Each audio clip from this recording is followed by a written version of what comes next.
Bismillah, alhamdulillah, wassalatu wassalamu ala rasulillah, amma ba'd. Faedah pagi ini, sebuah bantahan dari Syekh Al-Allamah Hamud At-Tuwaijiri rahimahullah dalam kitabnya As-Sarim Al-Masyhur, memberikan bantahan kepada Al-Albani yang menafsirkan ayat sesuai dengan pemahamannya sendiri dan mengesampingkan penafsiran sahabat. Berkaitan dengan ayat, ya ayyuhan nabiyyu qul li azwajika wa banatika wa nisa'il mu'minina yudnina 'alaihinna min jalabibihin. Wahai Nabi, katakanlah kepada istri-istrimu dan anak-anak perempuanmu dan kaum wanita mukminin untuk menjulurkan atas mereka jilbab-jilbab mereka. Al-Albani mengomentari ayat ini dengan berkata, la dalalata fil ayati ala anna wajhal mar'ati awratun yajibu 'alaiha satruhu. Ayat di atas tidaklah menunjukkan sedikit pun pendalilan bahwasanya wajah seorang wanita itu adalah aurat yang wajib untuk ditutup. Kemudian At-Tuwaijiri rahimahullah mengatakan, membantah ma taqaddama an Ibni Abbas radhiyallahu anhuma fi tafsir qouli ta'ala yudnina 'alaihinna min jalabibihin. Qala amara Allahu nisa'al mu'minin idza kharajna min buyutihinna fi hajatin an yughattina wujuhahunna min fawqi ru'usihinna bil jalabib wa yudnina 'aynan wahidah. Naam. Ibnu Abbas berkata, Allah berkata menafsirkan ayat ini. Allah memerintahkan para wanita mukminin apabila mereka keluar dari rumah-rumah mereka untuk suatu keperluan, hendaklah mereka menutupi wajah-wajah mereka dari atas kepala mereka dengan jilbab-jilbab dan menampakkan satu mata saja. Ini penafsiran Ibnu Abbas.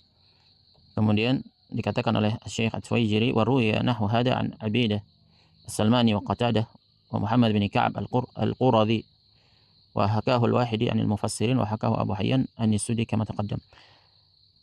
Wahada yaruddu qaul Al-Albani, dan ini semua membantah ucapannya Al-Albani.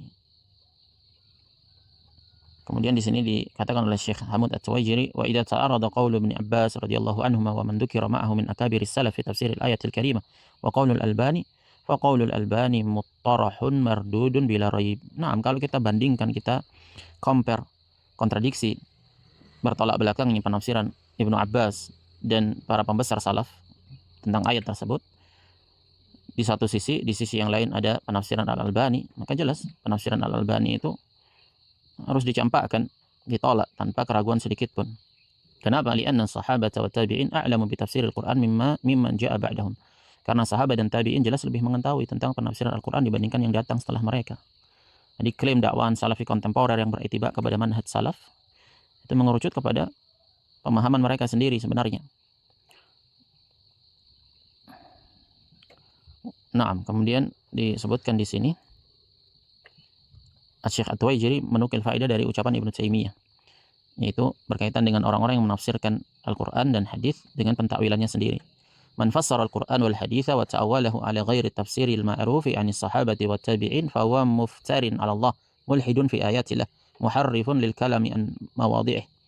Nah, siapa yang menafsirkan Al-Qur'an dan hadis dan mentakwilnya di atas penafsiran, di atas selain penafsirannya yang ma'ruf dari para sahabat dan tabi'in, maka dia adalah orang yang mengadakan kedustaan atas Allah, mulhid, dan termasuk kufur terhadap ayat-ayat Allah, menyelewengkan kalam Allah dari tempatnya.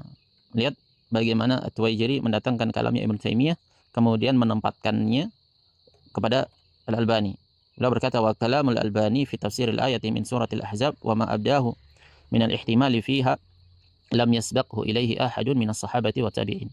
وقد خالف ما جاء عن حبر الأمة وغيره من أكابر التابعين في تفسير الآية الكريمة فهو إذن من الإلحاد في آيات الله تعالى وتحريف الكلم عن مواضعه وعلى هذا فيلزم اطراحه ورده على قائله. Katanya Syekh Al-Allamah Hamud At-Tuwaijiri dan kalamnya Al-Albani berkaitan dengan penafsiran ayat tersebut. Naam, tidak ada seorang pun yang mendahulunya dari kalangan para sahabat dan tabi'in, bahkan menyelisihi penafsiran Habrul Ummah itu Ibnu Abbas dan yang selain beliau dari para pembesar tabi'in berkaitan dengan penafsiran ayat. Maka kalau begitu, yang demikian ini termasuk bentuk kekufuran terhadap ayat-ayat Allah, penyimpangan terhadap ayat-ayat Allah, penyelewengan terhadap kalam Allah dari tempatnya, dari makna yang seharusnya. Maka kalau begitu, wajib untuk dicampakkan dan dikembalikan kepada pengucapnya, penafsirnya. Itu tertolak penafsiran tersebut. Wallahu ta'ala alam. Subhanakallahumma wa bihamdika asyhadu an la ilaha illa anta astaghfiruka wa atubu ilaik.